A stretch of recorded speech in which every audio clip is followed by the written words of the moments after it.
So this is going to be something a little different. If there's one thing us Gen Z love, it's our aesthetics of the past.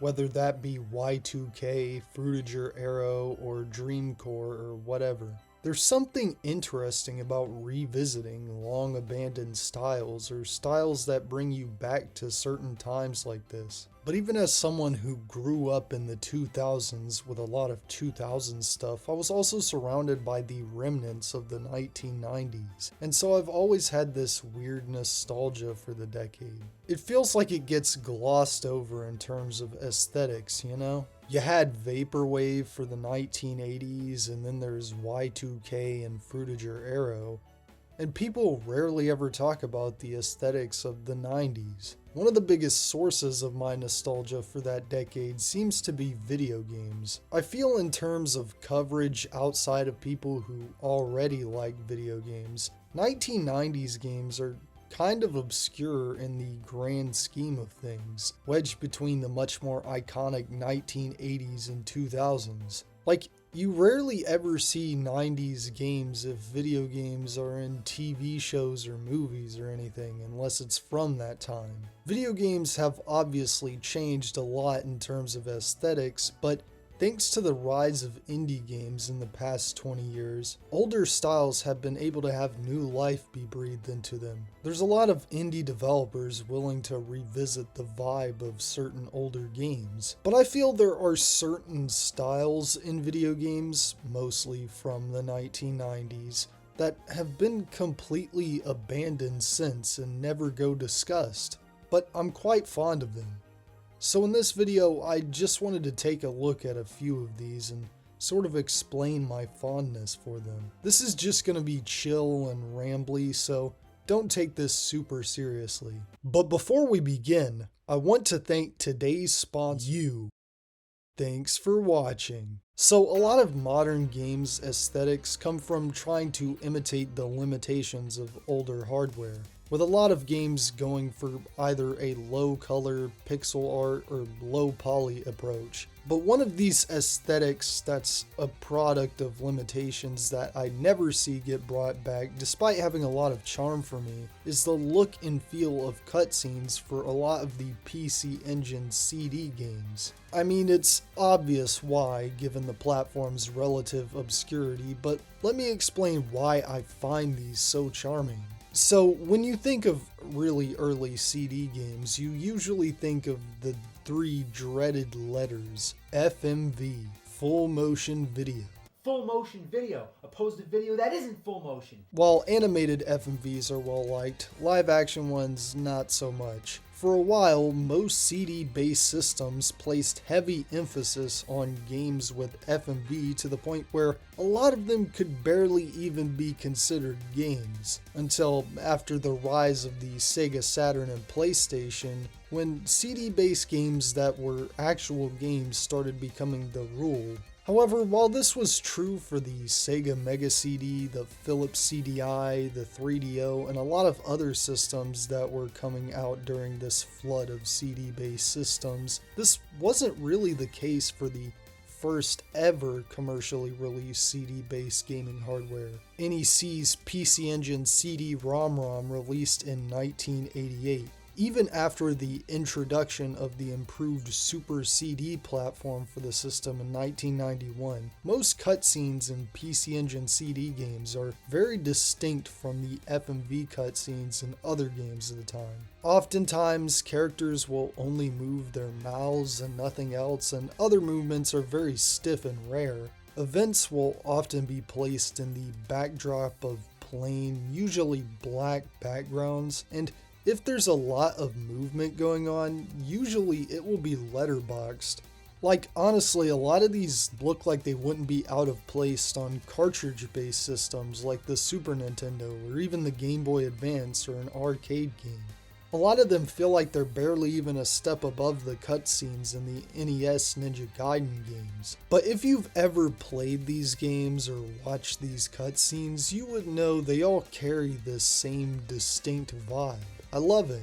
These are the earliest cinematic video game cutscenes with voice acting, and as much as they try to sort of be like anime, the hardware can barely pull it off. But in spite of this, it's given them a weird special charm looking back, especially considering a lot of these cutscenes tend to not have music during scenes of heavy dialogue.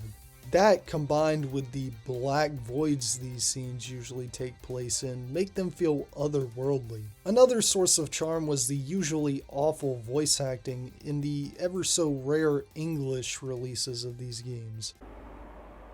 I thought I'd find you here. I thought we'd always do things together, even when we die. We've received a report that Lloyd and the Force Project jointly developed a stealth aircraft. You're not expecting me to steal it. That's what I want. Spartan has already infiltrated into Lloyd's frontline base, Blue Rhinos. I'm shocked that out of all of the weirdly specific places to take inspiration from, no indie developers have ever really made a game that calls back to this style, at least that I know of. This style seems to have been pioneered by Valis 2. I love it. Of course, there were some games that tried to do more than this, but the ever so prevalent anime-styled games never really strayed away from this template. It would be really cool for someone to make a game with cutscenes that call back to this style. Moving on though, I want to talk about something that I don't really see a lot of people talk about. So you've probably heard the endless CRT versus pixel perfect debate when it comes to old 2D games. My stance is that both sides are right. These games were meant for CRTs, and sometimes you get to see effects that you can only really get from playing them on them. But at the same time, it's a little ridiculous to think these games were only made with CRTs in mind. With the few exceptions of the ones with hand-drawn or pre-rendered 3D graphics, these games were still designed with pixel art in mind, and having pixel-perfect versions of these games on modern displays not only makes them kinda easier to play, it just makes things a lot more fun being able to see literally every single detail. It's my preferred way to play these games, but I think both ways are valid. I feel a little differently about early 3D games though. There, getting to see all of the detail on modern high-res displays, while it has a lot of the same benefits, really highlights the flaws in a lot of these games. These games just have way too many variables to consider, so when you play them on a modern display, it feels less like getting to see all of the detail, and more like getting to see details you weren't supposed to see, you know? I don't know how to explain it, but I actually don't want to talk about CRTs. I want to talk about something that's not exclusive to video games, but is still related to this, and that's the translation of early computer-generated 3D visuals to physical media. Like, I feel early CG animation tends to look way better on VHS, you know? The lighting tends to feel more pronounced and natural than in more modern high-res releases. But what I really feel is a lost art are screenshots of early 3D games in print. The colors always tend to pop out more, the lighting looks different, and it's absolutely gorgeous. Yet I've never seen anyone try to make an emulator filter that tries to replicate this effect. Like, does anyone else feel the same way? You see old screenshots in print and think, damn, I wish the game looked like this. I know using early screenshots from Mario 64 and Sonic Adventure don't make for good examples, since a lot of these screenshots came from unfinished hardware, but still, I picked these two games for most of my examples because they already have a vibe about them that everyone likes. Like, I really wish someone would make a game that looks like it was printed on a piece of paper, but I don't know how you would do it. I don't know, I guess if I was to try to rationalize the appeal of it, it's just that it's a marriage between the digital realm and the physical realm, showing that digital technology can be translated back into physical media. Or maybe I just think it looks cool. Like I said, not something really exclusive to video games, but they're a huge part of this phenomenon.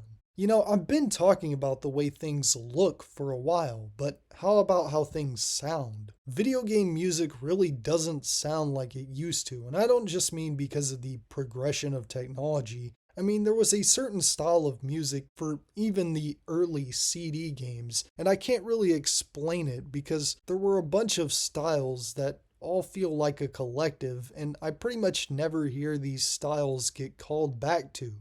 And when you hear throwback style game music these days, you usually hear these same few things. The chip-tuned stuff that tries to sound like an NES, the rare cases where composers try to make their music sound like Sega Genesis music, and that synth you hear in composers like T. Lopes' work that sounds like it's trying to be a throwback but really isn't. I guess I'll just give some examples of what I'm talking about here with this old style, which is going to be difficult, but I hope you see what I mean.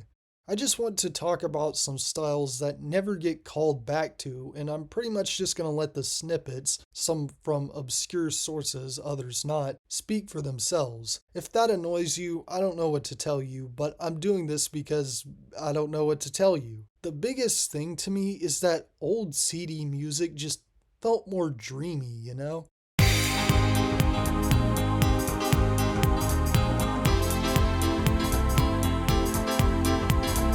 Even when it wasn't really trying to be, a lot of it sounds so dreamy. I'm not just cherry picking examples here, I feel this vibe runs through almost all of early CD games. Every song just felt airy and soft compared to music now, you know? I don't know, I'm not technically knowledgeable enough to explain why this is.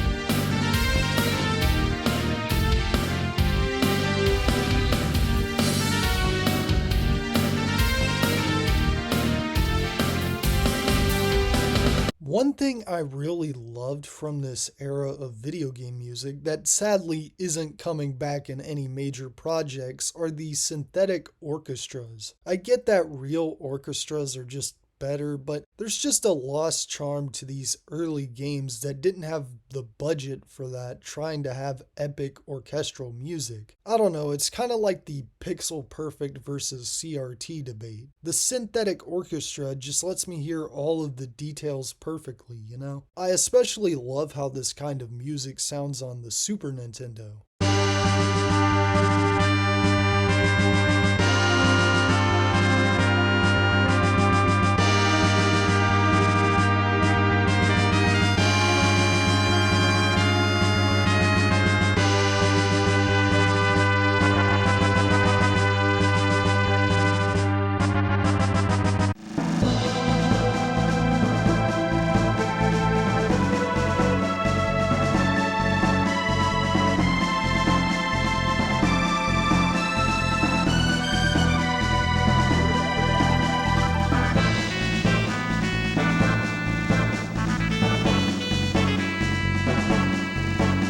But orchestral music had this specific sound, you know?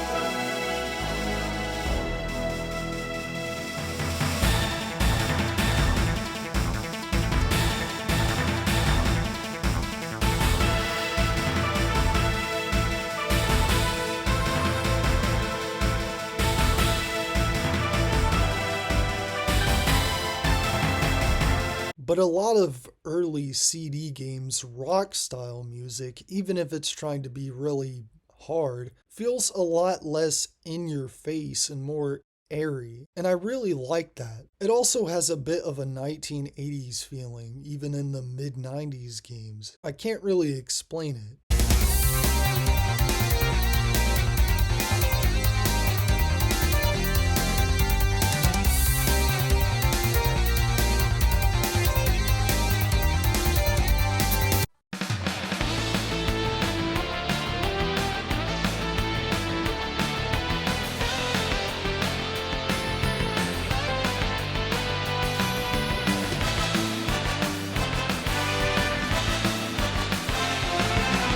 was also that jazzy, funky style of music that for some reason seems to be contentious with the older crowds. Like games like Super Alesta and Marvel vs. Capcom 2 were initially lambasted for the much calmer style of soundtrack, as opposed to the primarily rock-styled soundtracks of the previous entries in their series.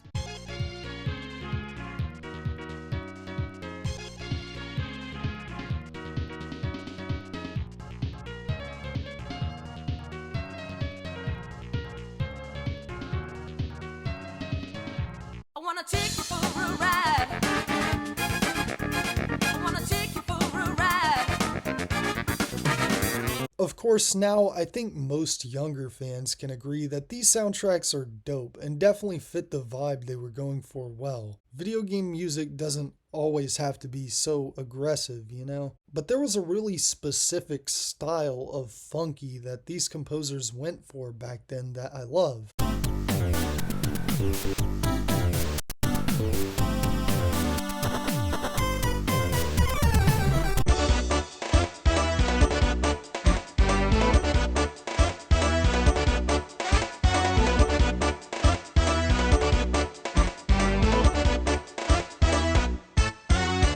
Even skipping forward to the 2000s a little bit, there's that signature sample crunch that can be heard in Game Boy Advance and DS games that I don't see people trying to replicate that often, which I understand as it is contentious, but it produced some good results sometimes. Some other systems had it as well, but it wasn't as obvious.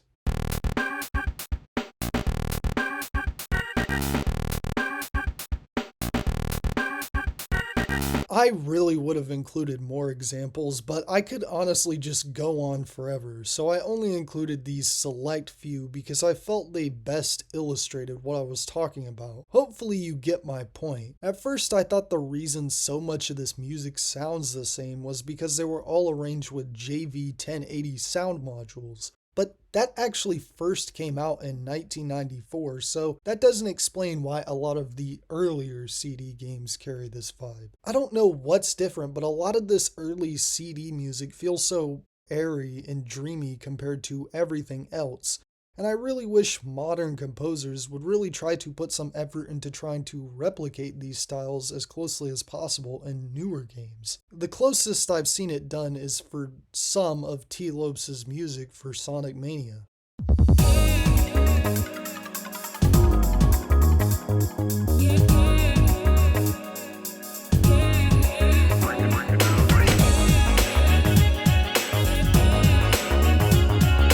But you know what, enough with all this talk about the 1990s, because I actually want to go back even further, not just to the 1980s, but the 1970s, the Black Void era of video games. Yep, we're kind of bookending things here with the Black Voids. In my Mario Redesigns video, I briefly brought up the Black Void era of Mario games. The entire series lineage, starting with Donkey Kong up until the release of Super Mario Bros., used this Black Void aesthetic, obviously because of technical limitations, and these more grounded settings. While these are still just as cartoony and cute as the later Mario games, there's just something so gritty and moody and atmospheric about this.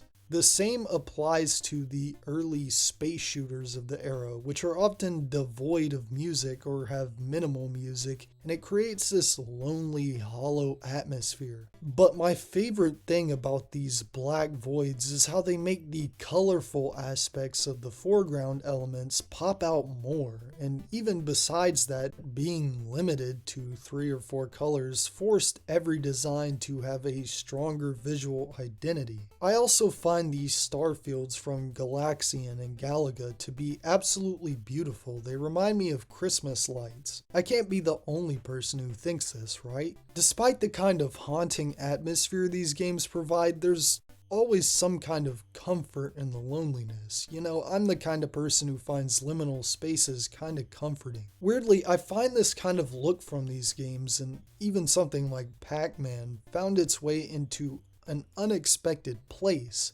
The original Metroid, with its lonely atmosphere created by everything being encased in a black void, yet everything is extremely vibrant and colorful in front of it. Actually, Metroid might be the last of these kinds of black void games, at least the ones that are products of limitations. It makes sense why Metroid is so similar to early Namco games, as it takes a little more than heavy inspiration from Namco's Baraduke.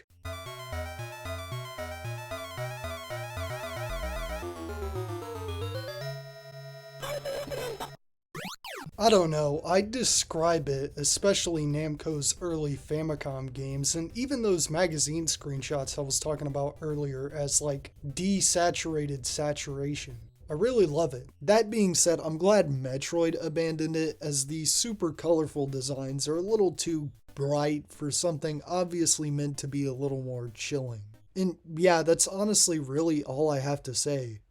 I'd always wanted to make a video like this ever since I started making videos, but I was always afraid it would come across as too rambly, but you guys seem to like the Sunshine Rambler, so I decided to do it. What do you think? Do you think there's anything I missed? Anyways, thank you for watching. Thank you to my patrons, and go feel the sunshine.